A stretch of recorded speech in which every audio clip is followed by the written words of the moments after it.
질의에 참여한 홍명보 감독은 감독직 수락 과정에 대해 저는 전력강화위원회에서 저를 1순위로 올려놨기 때문에 감독직을 받은 것이다. 제가 혹시라도 2위라는 평가를 받았든지 3위였다면 받지 않았을 것이다 라고 전했습니다. 이어 특혜를 부인하며 저는 한 번도 대표팀 감독을 한다고 한 적이 없다. 이전의 경험들을 비춰볼 때 불공정하다고 생각하지는 않는다고 덧붙였습니다. 홍명보 감독은 11차 전력강화위원회에서 행정적인 착오가 있었다고 생각한다고 밝혔습니다. 전력강화위원장을 교체하면서 임명장이 행정적인 절차 없이 진행되었다는 걸 어느 정도 인정할 수 있을 것 같다고 했습니다. 하지만 10차 전력강화위원회까지 위원들의 발언이나 전력강화위원회의 역할은 문제가 없다고 생각한다고 덧붙였습니다. 홍명보 감독은 대표팀 감독 선임이 행정적인 착오, 오류가 있었던 것 같다고 느꼈습니다. 10차 전력강화위원회까지는 문제가 없었지만 이임생 총괄이사가 맡았던 11차 전력강화위원회와 최종 감독 선임이 행정적인 오류를 듣고 느끼고 인정했습니다. 홍명보 감독에게 감독 결정 과정을 물었습니다. 마이크를 잡은 홍명보 감독은 그동안 회의록을 보지는 못했는데 여기 국회에서 회의록을 듣고 봤다. 개인적으로는 차까지는 문제가 없었다고 생각한다. 다만 11차에서 행정적인 착오가 있었다고 생각한다. 전력강화위원장을 교체하면서 임명장이 행정적인 절차가 없었다는 걸 어느 정도 인정할 수 있을 것 같다. 하지만 10차 전력강화위원회까지 위원들의 발언이나 전력강화위원회의 역할은 문제가 없다고 생각한다고 말했습니다. 절차적인 문제점은 감독 사임할 생각이 없냐는 질문으로 이어졌는데요.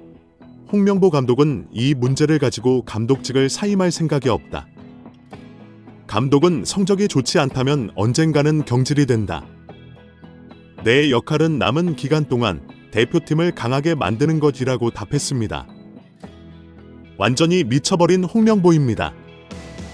절차상의 문제가 있다고 인정했고 그럼에도 불구하고 절차상의 문제가 있어도 자신은 사임할 생각이 없다고 충격 발언을 했습니다. 정말 답이 없는 홍명보입니다. 결국 홍명보 감독은 10년 만에 대표팀으로 돌아옴과 동시에 외국인 지도자의 버금가는 대우도 받습니다. 이임생 이사는 연봉 등 세부 계약 조건에 대해서는 밝힐 수 없지만 이제 한국 지도자들도 외국인 감독 못지않게 대우를 받아야 한다. 는 생각을 전하며 외국인 지도자에 뒤지지 않는 계약을 체결했다고 밝혔습니다. 홍명보 감독은 지난해 울산과 프로스포츠 최고 연봉인 10억 원의 3년 재계약을 맺은 것으로 알려졌는데 대표팀을 맡으면서 더 많은 연봉을 수령할 것으로 보입니다. 직전 클린스만 감독의 연봉은 약 30억 원, 벤투 감독은 약 19억 5천만 원을 받았기 때문에 최소 20억 원에서 최대 30억 원 수준으로 예상되고 있습니다. 따라서 홍명보의 연봉은 최소 20억 원에서 최대 30억 원 수준이라는 것인데요. 월드컵 이후 아시안컵까지 계약을 장기간 체결한 것으로 보입니다. 맺었습니다. 다만 월드컵 종료 후 중간 평가를 갖기로 되어 있으나 경제 한달 남은 계약 기간 보존 금액하면 최소 30억 원이 있고 홍명보뿐 아니라 외국인 코치 2명도 생각하면 60억 원 이상이 나가겠네요. 정말 최악인 것 같습니다. 경질 없이 가도 홍명보 30억 원의 외국인 코치들까지 하면 연 60억 원 이상씩 나가는데 대체 왜 캐나다를 이끌고 코파 강까지 간 제시 마치를 안 잡았고 바로 프리미어 리그 승격을 코앞에서 놓친 바그너 그리스로 유로를 아쉽게 못 나간 포맷을 벌리고 홍명보인지 당최 이해가 가지 않습니다. 정말 최악입니다. 축협은 반드시 책임을 져야 할 것입니다. 지금 당장 말입니다. 2005년 8월 22일 홍명보 당시 대한축구협회 이사는 파주 국가대표 트레이닝 센터에서 시작된 캠프의 2급 지도자 강습회에 참가했습니다. 홍명보는 지도자 자격증이 없는 상태였는데요. 지도자를 할 생각이었다면 상급 지도자 자격증부터 따야 했습니다. 상급 지도자 자격증을 따면 유소년이 초등학교 축구교실에서 지도자 생활을 할 수 있었습니다. 2급 지도자 자격증을 따려면 상급을 따고 2년이 지나야 했습니다. 하지만 홍명보에게 예외 조항이 적용됐습니다. 협회는 국가대표팀에서 A매치 20경기 이상을 소화하거나 리그 100경기 이상 출전한 경력자들에 한해서는 상급 지도자 자격증 없이 바로 2급 지도자 자격증을 딸 수 있게 했습니다. 2005년 9월 26일 협회는 딕 아드보카트 한국 축구 대표팀 신인 감독을 보좌할 코치 중 한 명으로 홍명보를 택했습니다. 지도자 자격증이라고 전무했던 홍명보가 2급 지도자 자격증을 딴 지 3주 만이었습니다. 자격 논란이 불거졌습니다. 2급 지도자 자격증을 보유한 자는 중학교나 고등학교 팀만 지도할 수 있었는데요. 당시 KF의 규정에 따르면 대한축구협회 1급 지도자 자격증이나 아시아 축구연맹급 지도자 자격증을 취득한 자만 대표팀 지도자로 일할 수 있었습니다. 협회는 당시 지휘권을 갖지 않는 보조 지도자 역할이기 때문에 홍명보 코치의 1급 자격증 취득 여부는 크게 문제될 것이 없다는 입장이었습니다. 지도자 경력이라곤 지도자 수업 3주뿐이었던 홍명보는 국가대표팀 코칭 스태프에 합류한 역사적인 사건이었습니다.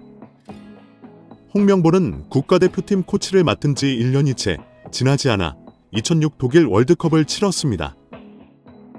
홍명보에게 국가대표팀 코치로 지도자 생활을 시작해 월드컵을 경험하는 데까지 필요했던 시간은 단 9개월이었습니다. 누군가는 평생의 꿈이 될 수 있는 월드컵을 경험하는데 홍명보는 속성 자격증 취득부터 돈으로 살 수 없는 월드컵 코치 경험까지 정말 대단합니다.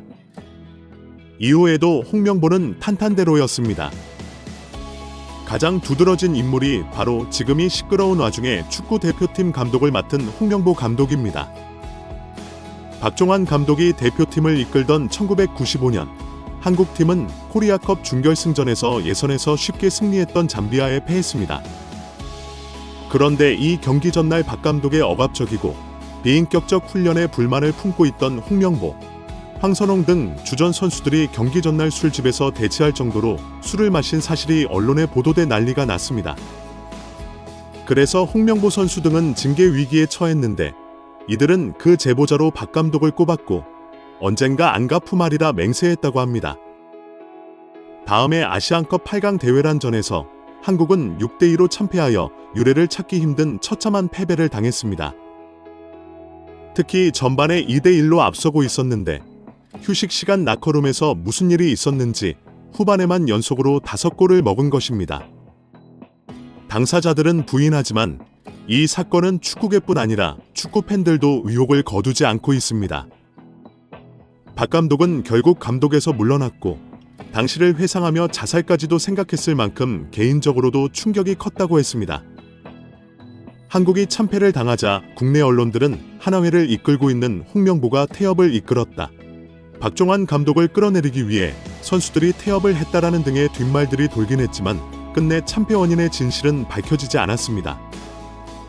당시 한 언론은 홍명보 선수가 과학적이고 체계적으로 지도하는 감독을 원한다며 스파르타식 훈련을 고집하는 박종환 감독에게 노골적인 반기를 들었지만 누구보다도 체계적으로 지도했던 아나톨리 비쇼베츠 전 감독에게도 노골적인 불만을 터뜨렸다고 전했습니다.